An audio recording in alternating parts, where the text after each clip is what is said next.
It's your boy Vic. I'm here today with my boys Tim, and today we're gonna bring you this Altergeist deck profile. Let's get it. What's up, man? So this is my Altergeist deck. I've been playing for about a month now, and I'll tell you this much: it's really fun. Fun for you, not fun for your opponent. Your opponent will hate you. Your opponent will look at you and be like, "You're a terrible person."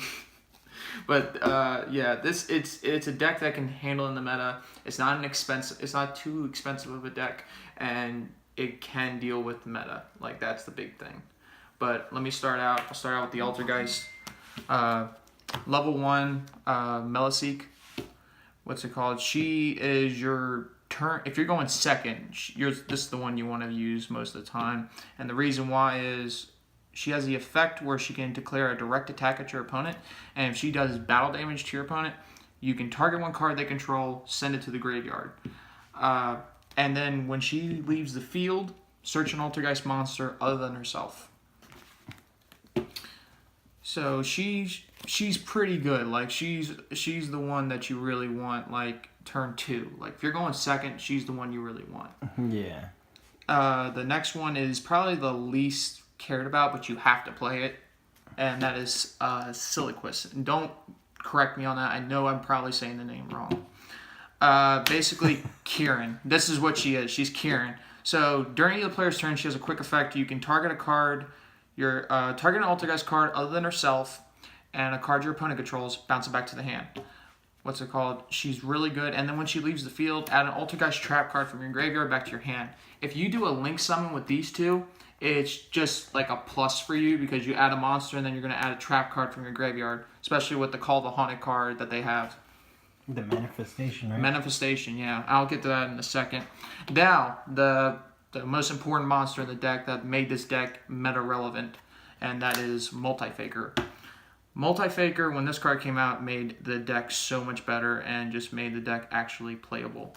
Like, to the point where you can actually take this to, like, regionals and things like that. That's why it's topping. And the reason why being is when this card is special summoned, you can special one Altergeist from your deck, which you're normally special summoning her. It just made the play so much better and helps you spam the boards. And it just it helped so much as far as the deck.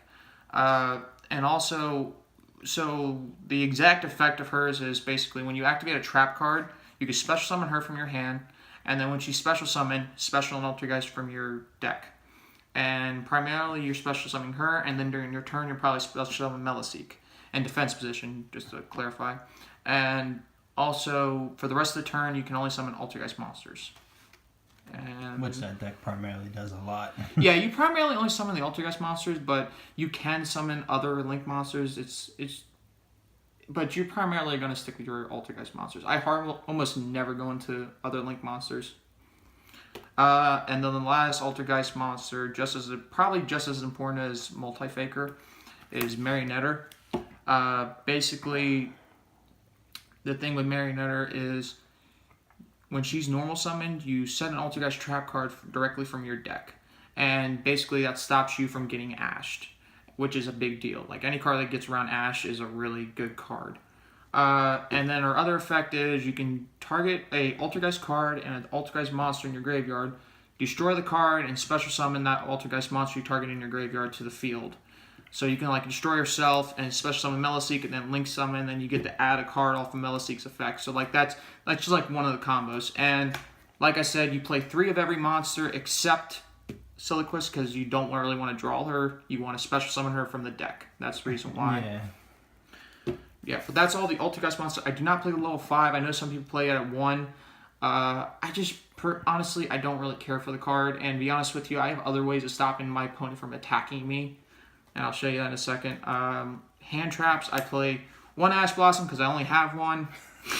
If I had multiples, I'd play multiples. That's the honest truth. You're welcome. Yeah.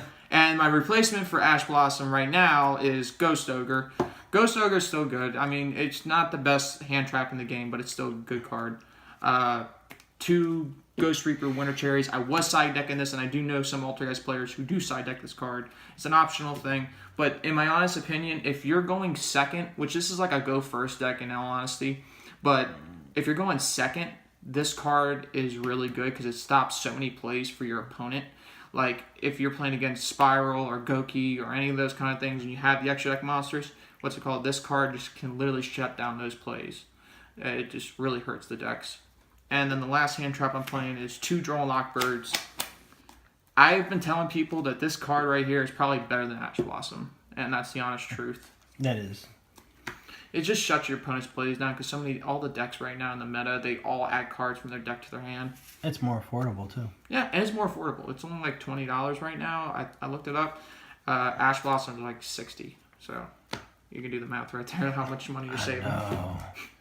And now I'm moving to the spell cards, which is very little. I'm playing 3 Pod Dualities. I am not playing Desires, and the reason why being is I one time played Desires and I banished all my multi-fakers. And as soon as I did that, I was like, yo, I'm done with this card. I like Desires, but I only like Desires when I'm playing like a 60 card deck. And that's just my opinion on it. I know some people like the card. It is a +1. I do get that. But in my honest opinion, Pod Duality helps me with consistency enough where I don't really need Desires. So that's what I'm playing 3 Desires for. And then the next card is my little tech card. I know other players are probably playing this, but 2 Secret Village of the Spellcasters. Vic behind the camera right now. We had a duel that's on my channel, and this literally killed him. It stopped every play of his, and it just literally shut his game down. He literally couldn't do anything after I played this card. That card's a hurt piece. It really is. It really, really, really is. And I shuts down Pendulum. This card. It's not Pendulum Magicians, but like Zephyr Pendulum that shuts down like. It hurts so many decks, and right now against Sky Strikers, this card kills them. Especially if you're going first. Oh my God, this card kills them. If you play the field spell and then you normal summon Marionetter. Marionetter is 1600 attack. Their normal the monster they play in the Sky Striker deck is only 1500 attack, and since they can't play any spell cards, which the deck is all spell cards, they literally cannot get over your Marionetter, so they have no ways of getting her off the board. So that it just really hurts them a lot. This card does. It literally shuts them down. And now I'm moving to the traps, which is the main part of the deck. 2 Altergeist Protocols. What's it called? This card right here is very good. It's basically Solemn Strike and also helps you protect your monsters from getting hand traps. The only one it doesn't protect you from is Ghost Ogre, and so basically the effect is that Altergeist effects on the field cannot be negated.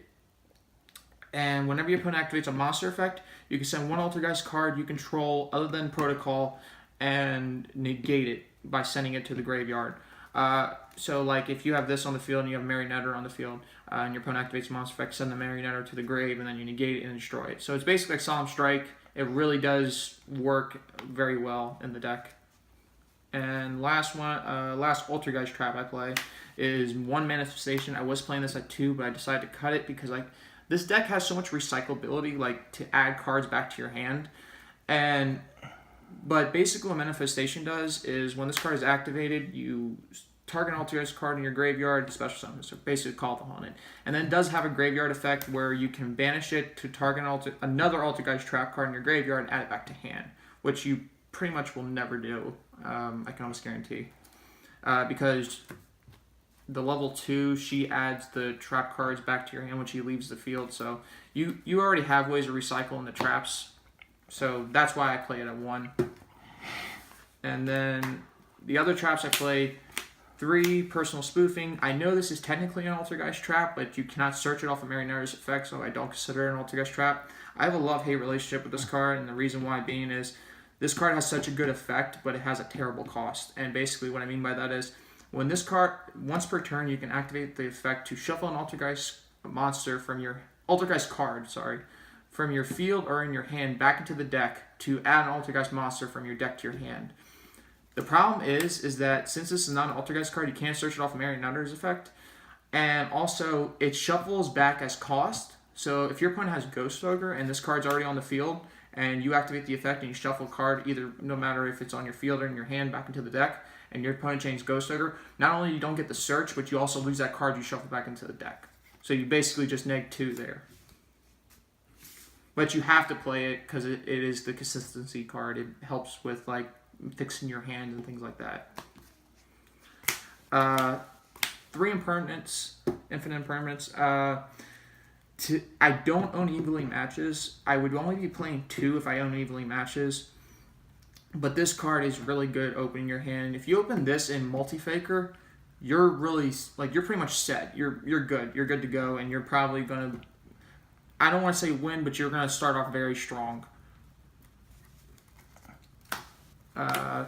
2 Storming Mirror Forces.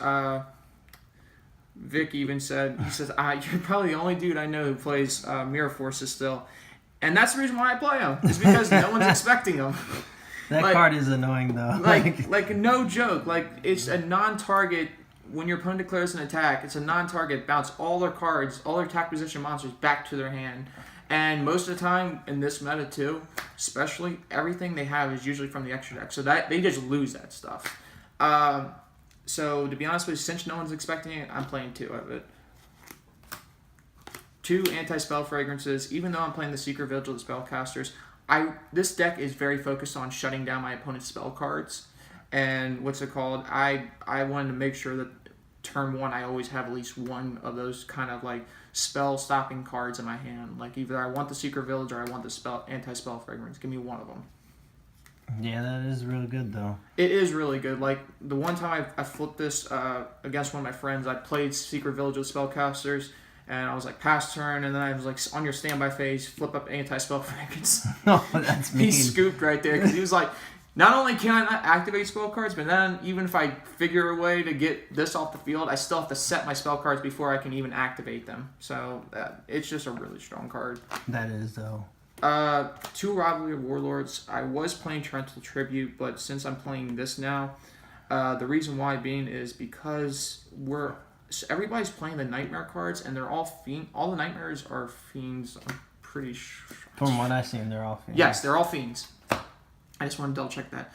But basically, if you're playing against like Goki or Spiral, they don't. If you flip this up once they summon one of their first Nightmare cards, it basically shuts them down as far as making all their combo plays and extending and all that stuff. What's it called? Because you can only control one type of monsters.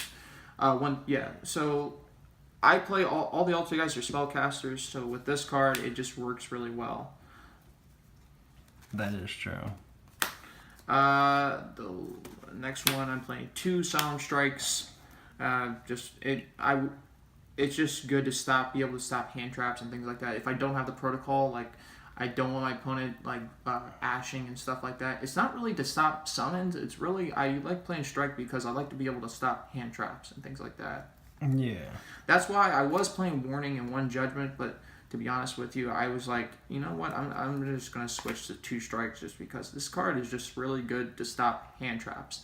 And hand traps are such a prevalent thing in the meta right now that you need a way to stop them, like, at all times. I don't play Call by the Grave. That's the only thing. You could switch out the strikes for Call by the Graves. That's up to you. But where my deck is so anti-spell related that I don't really want to play too many spell cards. And I know that's not a lot of spell cards, but I just don't want to play too many. Yeah. The last card I'm playing is 1 Metaverse. Basically, if you flip this up, so like if you set this and then you flip it up on your opponent's turn, your opponent cannot chain like Twin Twister and MST to the activation of this. So if you use the effect, so basically what this does is you activate this, take 1 field spell from your deck, and you can either activate it or add it to your hand. So if you activate this on your opponent, like say on your standby phase, you activate this and you put this on the field, your opponent can't chain Twin Twister or MST because this is already activated once this resolves. Unless you have a spellcaster. Yes, that's true. And that's all the main deck. I am playing 40 cards. Extra deck, playing 2 Hextia. Best Link Monster 1, this card was made. Negate spells and traps. If it points to an Altergeist monster, whenever your opponent activates a spell or trap, you could send an Altergeist it points to the graveyard to negate the activation. And also, just to clarify something, the OC, they did update it now where it does negate not just only activations, but effects. Because when it came here to the TCG, it only said activations. Konami did update it. Now it does say activations and effects. I don't think it's in effect yet, but it is going to be. That's crazy. Yeah, it's a really strong card. It's just really good. And the only reason why I'm playing 2 is because I decided to play 1 Kadalga. Kadalga is really good in certain matchups. Basically, what it does is if an Altergeist monster deals battle damage to my opponent, I can activate her effect to target a monster in my opponent's graveyard, special summon it to a zone it points to. And the only drawback is it can't attack unless Kadalga attacks first. That's the only thing. And, oh yeah, I forgot to mention this point. When Hextia leaves the field, you can add any Altergeist card from your deck to your hand, and when Kadalga leaves the field and goes to the graveyard, add 1 Altergeist card from your graveyard to your hand, any Altergeist card. They're constantly recycling or searching. That's my point. Is like they constantly recycle themselves. Next of the links I'm playing is 1 Nightmare Cerberus, 1 Nightmare Phoenix, 1 Nightmare Goblin, 1 Nightmare Unicorn. Like I said, this deck is not very extra deck reliant. It's just not, and you'll know that if you play the deck. It's just it doesn't really even need extra deck. But I just play them in here just because, I had the space, so I thought I'd put them in. But to be honest with you, I almost hardly never make them. I've never seen you make not one of them. It's just, they don't really come up. Now, this does come up in the mirror match, and that is Topological Trispania.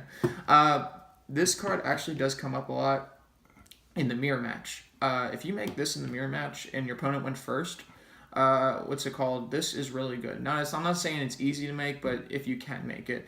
And basically, its effect is when you summon a monster to a zone it points to, banish all spells and traps on the field, and your opponent takes 500 damage for each one you banished.